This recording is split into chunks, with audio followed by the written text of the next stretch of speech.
شروع اللہ کے نام سے اور کروڑ ہا درود و سلام محمد عربی صلی اللہ علیہ وسلم اور ان کی آل پر۔ میں ہوں ڈاکٹر رؤف رانا اور آپ دیکھ رہے ہیں میرا YouTube channel pharmacist on line.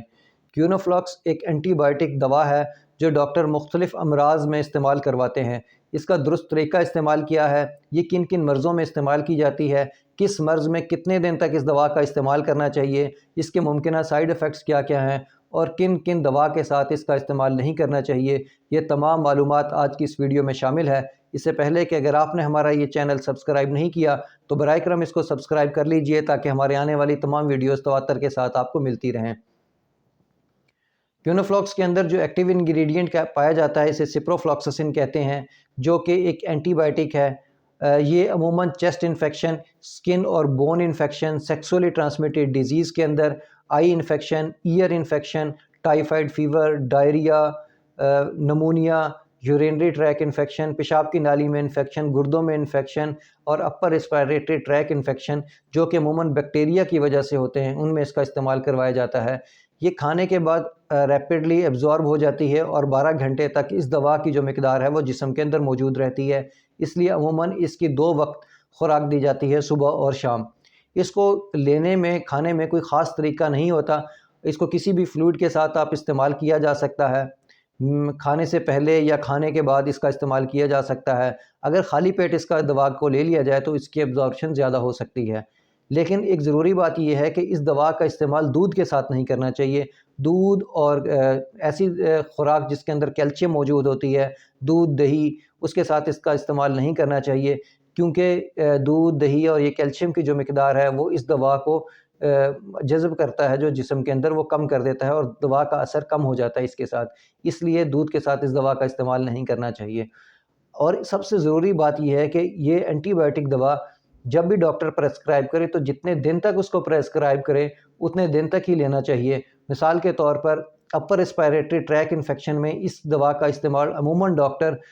7 دن تک دیتے ہیں، صبح شام ایک ایک خوراک۔ اور اسی طرح یورینری ٹریک انفیکشن کے اندر اگر وہ معمولی نوعیت کا ہو تو 3 دن تک اس دوا کا استعمال کروایا جاتا ہے، لیکن اگر کیس کمپلیکیٹڈ ہو اور مرض کا جو حملہ ہے وہ زیادہ ہو، شدت زیادہ ہو، تو اس میں 7 سے 14 دن تک بھی اس دوا کا استعمال کروایا جا سکتا ہے۔ ڈاکٹر آپ کے مرض کی نوعیت کو دیکھتے ہوئے، آپ کے باڈی ویٹ کو دیکھتے ہوئے اس دوا کو پرسکرائب کرے گا اور بتائے گا کہ کتنے دن مطلوبہ مقدار جو ہے وہ لینی چاہیے۔ اسی طرح جی آئی ٹی ٹریک انفیکشن کے اندر، ڈائریا کے اندر اگر ٹریول ڈائریا ہے تو اس کو 1 دفعہ ہی لینا کافی ہوتا ہے۔ بعض ڈائریا کے اندر اس کو 5 دن بھی استعمال کروایا جاتا ہے اور بعض ڈائریا کے اندر اس کا استعمال 3 دن تک بھی کروایا جاتا ہے۔ اسی طرح ٹائیفائڈ فیور کے اندر کچھ مریضوں کو ڈاکٹر 7 دن تک بھی کرتے ہیں اور کچھ مریضوں کو 7 سے 14 دن تک بھی اس دوا کا استعمال کروایا جاتا ہے۔ اس لیے ڈاکٹر آپ کے مرض کی نوعیت کو دیکھتے ہوئے، آپ کی جسمانی کیفیت کو دیکھتے ہوئے اس دوا کا جو دن ہے وہ مقرر کرے گا۔ اور میں آپ سب سے گزارش کرتا ہوں کہ جتنے دن ڈاکٹر نے کہا ہے اتنے دن اس دوا کا استعمال کرنا چاہیے، وگرنہ ایسا ہوتا ہے کہ ایک وقت تو جو مرض ہے اس کی شدت کم ہو جاتی ہے، جیسے ہی ہم دوا کا استعمال چھوڑتے ہیں وہ مرض دوبارہ ہم پہ حملہ آور ہوتا ہے، وہ بیکٹیریا دوبارہ حملہ آور ہوتے ہیں اور زیادہ شدت کے ساتھ حملہ آور ہوتے ہیں۔ اور کچھ کیسز میں ایسا ہوتا ہے کہ جسم اس دوا سے امیون ہو جاتا ہے، آئندہ ہمیں اس لیول کی جو دوا ہے وہ ہمارے جسم پر اثر نہیں کرتی، ہمیں اس سے زیادہ شدت کی، زیادہ اوپر والی جو ہے اگلی جنریشن کی دوا کھانی پڑتی ہے۔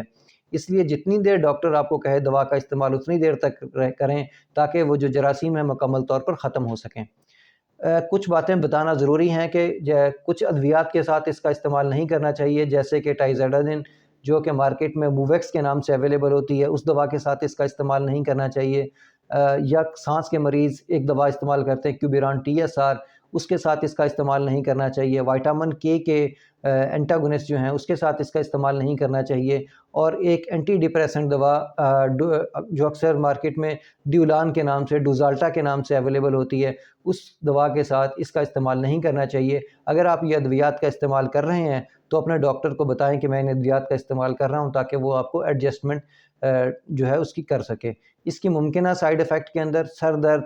سر چکرانا، متلی کی کیفیت ہونا، لیکن بہت کم لوگوں کو یہ جو ہے کیفیات وہ ہوتی ہیں اور اس کے کوئی سے زیادہ سیویئر قسم کے سائیڈ ایفیکٹس نہیں ہیں۔